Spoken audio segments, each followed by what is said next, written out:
Nous ne devons pas penser qu'il nous faut nous ajuster à toute cette vérité et à cet enseignement qui nous environne. Absolument pas. Nous devons commencer comme des petits enfants et pour Dieu, en ce qui nous concerne, rien d'autre ne compte. Tout ce qui compte est le moment où commence notre connaissance spirituelle, personnelle, directe et immédiate de Dieu. Notre progrès n'est pas gouverné par le temps.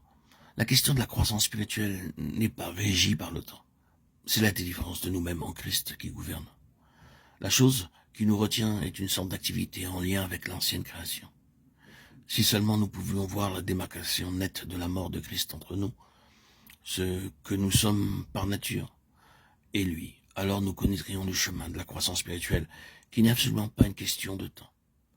C'est le fait d'être absolu dans notre acceptation de la signification de sa mort sur tout ce qui n'est pas le Christ, vivant dans nos cœurs, que ce soit religieux ou non. C'est ce que nous voulons dire que le chemin du retour, la voie dégagée qui s'ouvre. Vous n'avez pas du tout à vous occuper de ce qui n'est pas vivant. Il vous faut le rejeter. Dieu l'écarte et le met de côté. Le moment où nous parvenons à une connaissance reçue sans intermédiaire vivante et personnelle du Seigneur doit être ce qui nous préoccupe.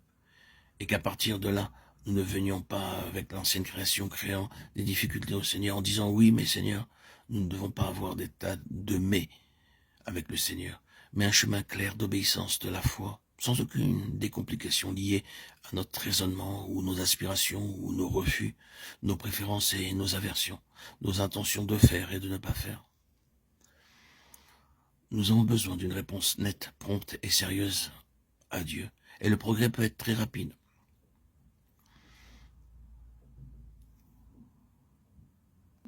Et la connaissance de lui-même croître d'une manière remarquable. Je suis quasi certain que le fait de nous occuper d'une histoire, qu'elle soit religieuse ou non, avec laquelle Dieu a terminé, est ce qui nous freine. Le Seigneur en a entièrement fini avec elle et dit ainsi désormais, fais marche arrière à partir d'ici. Ce n'est pas le chemin, retourne et deviens comme un petit enfant. L'Église qui est l'Église des premiers-nés constituée de ceux dont l'histoire n'est rien d'autre que l'histoire d'une connaissance intérieure, personnelle et directe du Seigneur. Et ceci est ouvert à tous. L'Église des premiers-nés n'est pas une chose traditionnelle, ce n'est pas un sujet de principe qui a été repris de génération en génération, ni l'objet d'une vérité approuvée, si vraie, pleine et profonde puisse-t-elle être, les générations suivantes ne deviennent pas l'Église des premiers-nés grâce à leur acceptation des vérités que possédait leur père, des vérités dans lesquelles elles ont été introduites, peut-être par leur naissance naturelle, avec lesquelles elles ont été associées en raison de leur relation familiale.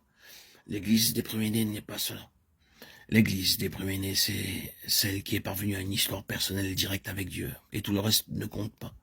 Si vous êtes véritablement né de nouveau, il vous est possible de parvenir dans un temps très court à une connaissance très réelle du Seigneur. Mais si nous apportons ou essayons de continuer quelque chose ou adoptons un élément qui ne provient pas de notre marche personnelle avec le Seigneur, nous compliquons toute la situation.